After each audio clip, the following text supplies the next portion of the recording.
Hello दोस्तों, नमस्ते। आज हम लोग विद्युत सेल के बारे में अध्ययन करेंगे। विद्युत सेल रासायनिक ऊर्जा को विद्युत ऊर्जा में परिवर्तित करने की एक युक्ति है। बहुत इंपॉर्टेंट है दोस्तों। जो विद्युत सेल है रासायनिक ऊर्जा को विद्युत ऊर्जा में परिवर्तित करने की युक्ति है। ये क्वेश्चन कई बार पूछा है। क्या कहते हैं, और डायनेमो के बारे में भी पूछता है कि डायनेमो क्या कहते हैं, कैसी युक्ति है। तो डायनेमो जो है वो यांत्रिक ऊर्जा को विद्युत ऊर्जा में परिवर्तित करता है, लेकिन विद्युत सेल जो है वो रासायनिक ऊर्जा को विद्युत ऊर्जा में परिवर्तित करता है। ठीक है, आगे बढ़ते हैं दोस्तों। बहुत इंपॉर्टेंट है ये दोनों, विद्युत सेल और विद्युत जनित्र। ठीक है, विद्युत सेल की रचना एवं कार्य विधि। विद्युत सेल में अलग अलग धातुओं की दो छड़ें होती हैं। कितनी छड़ें होती हैं दोस्तों? दो छड़ें होती हैं।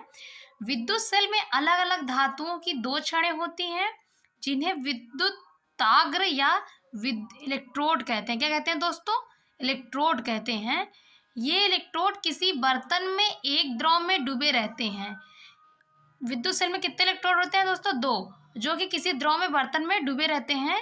इस द्रव को वैद्युत अपघट्य कहते हैं। दोस्तों अगर पूछा जाए वैद्युत अपघट्य किसे कहते हैं, इलेक्ट्रोलाइट किसे कहते हैं, तो जो इलेक्ट्रोड होते हैं किसी बर्तन में एक द्रव में डूबे रहते हैं उसी को विद्युत अपघट्य कहते हैं। दोस्तों बहुत इंपॉर्टेंट है ये जो इलेक्ट्रोड होते हैं, इलेक्ट्रोड किसी बर्तन में एक द्रव में डूबे रहते हैं, इस द्रव को विद्युत अपघट्य कहते हैं।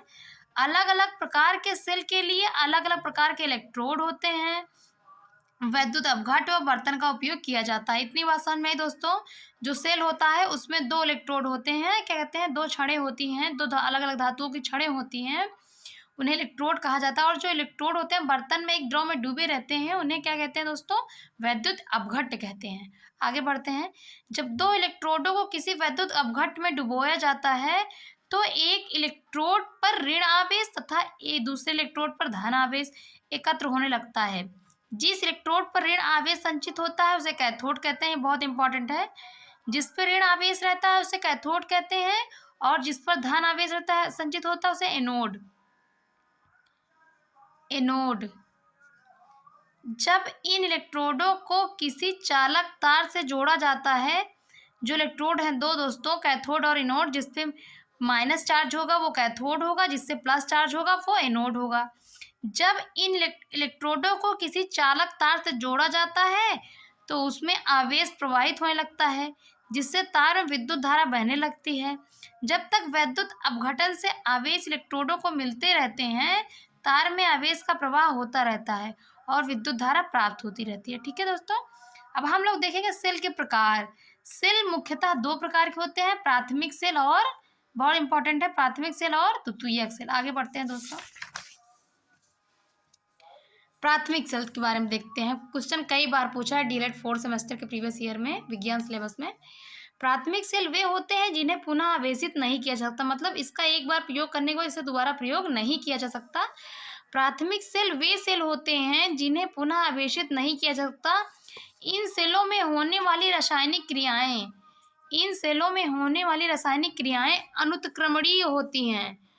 अनुत्क्रमणीय मतलब क्या कहते हैं कि वो अपने पहले जैसी अवस्था को नहीं प्राप्त कर पाती हैं।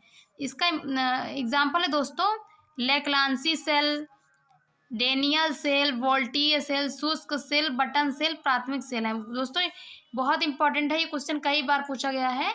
क्या कौन कौन से? लेक्लांसी सेल, डेनियल सेल, वोल्टीय सेल, शुष्क सेल, बटन सेल प्राथमिक सेल है। इसका आंतरिक प्रतिरोध क्या होता है दोस्तों? अधिक होता है। क्या होता है? अधिक होता है। अब हम लोग देखेंगे दोस्तों